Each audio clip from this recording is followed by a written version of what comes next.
Gaby Milito has already reacted. The Chivas coach has given his point of view about what happened. What did he say about the refereeing? What message did he send about this situation? We're going to listen to him next. So stay here with me and we'll talk about it in a moment. And I want you to tell me what you think about tonight's refereeing. I'm Jesus Bernal and I thank all of you for your attention.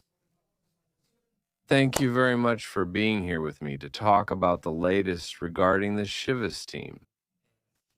You already know, just scan, register, and receive the bonus. That's all you have to do. And let's go all out to support Chivas next weekend.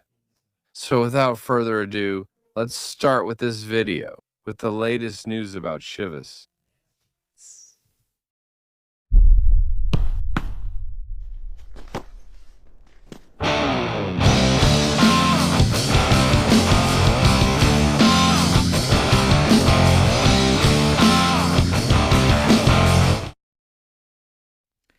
Well, that's it, right? The 2-2 draw between Chivas and Cruz Azul.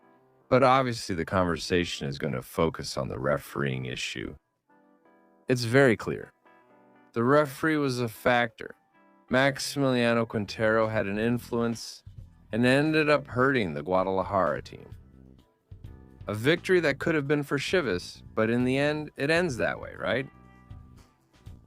It ends that way. With the draw. Either way, I don't think it's a bad deal for Chivas.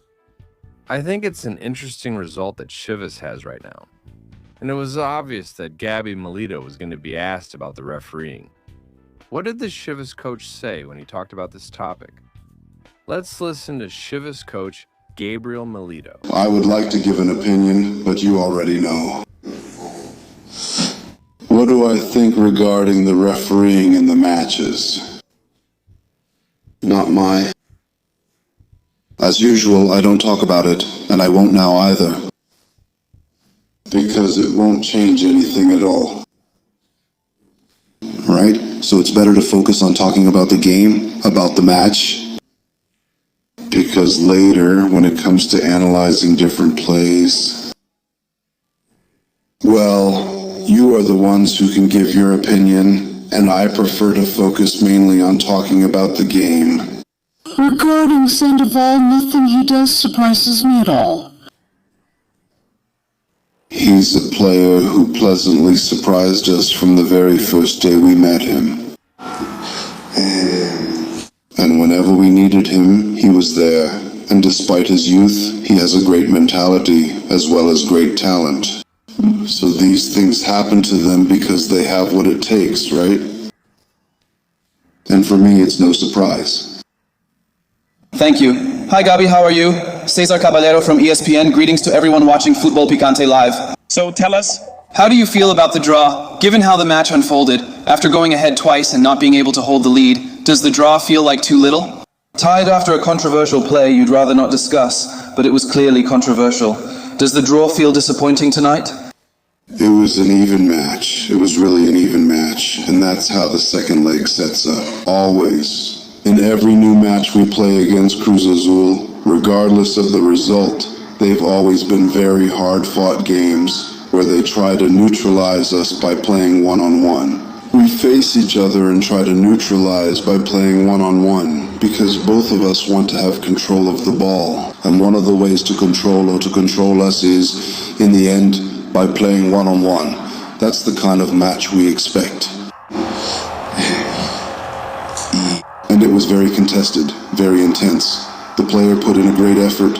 We competed very well against a great team. Of course, it was a tough match. They were getting some chances. We wouldn't like to lose the last match, but there's an excellent, very good opponent. We're talking about finals. In the league. And here, there are no easy opponents anymore. The match was even.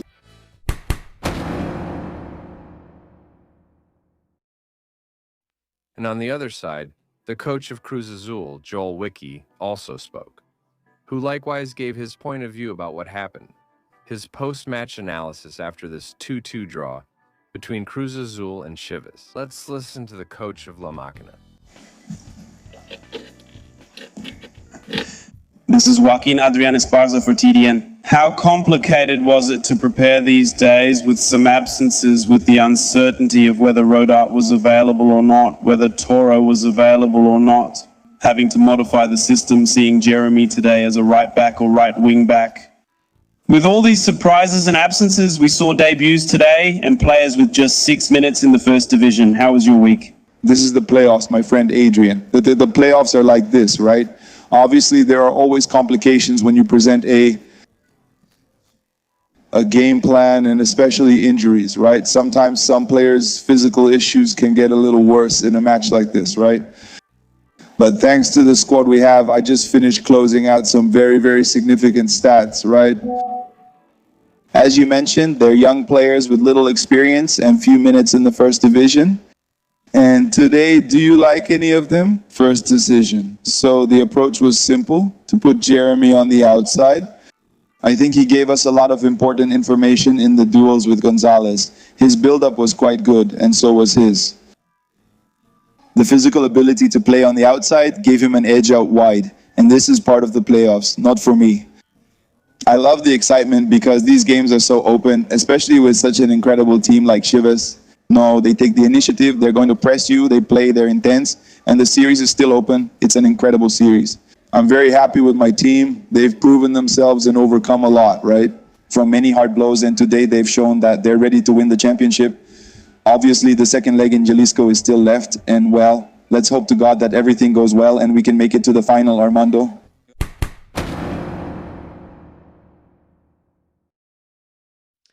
Regarding the match, obviously it will be a little tainted and marked by the performance of Maximiliano Quintero, the VAR, the decisions they made. Because for me, there are two plays that are key. And we had already talked about it. He was warned. He did it against Tigres with the stomp that Buffalo Aguirre gave to Oso Gonzalez. He didn't decide to send him off. He didn't do it. He got cold feet. Today, the same thing happened with Evere, and the referee also got cold feet and did nothing. On top of everything, there was a play that wasn't even a foul. Not even a foul, in fact. It wasn't a foul to the point that they hesitated to call it. He takes his time, calls it, and then we already know the story, right? Ya conocemos la historia. We already know what happened. The VAR comes in, they tell him it's inside, and the penalty is called. The refereeing performance today was ridiculous. Maximiliano Quintero was terrible. What he did to Chivas today is just unbelievable. What he did to Chivas today is just unbelievable.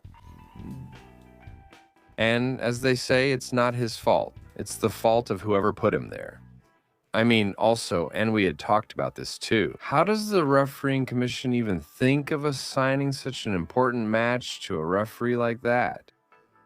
And also, who doesn't have the experience or the credentials like Maximiliano Quintero?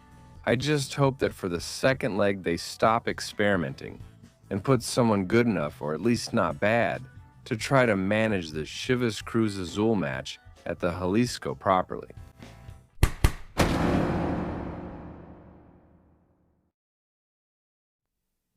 For next Saturday, there are no tickets left. Tickets for the Chivas versus Cruz Azul match at the Jalisco are sold out. Let me remind you, the game is on Saturday at 7 p.m. Mexico Central Time. You'll be able to watch it on Amazon Prime Video. That's where the game will air. In the United States and Canada, it will be at 9 p.m. Eastern, 6 p.m. Pacific.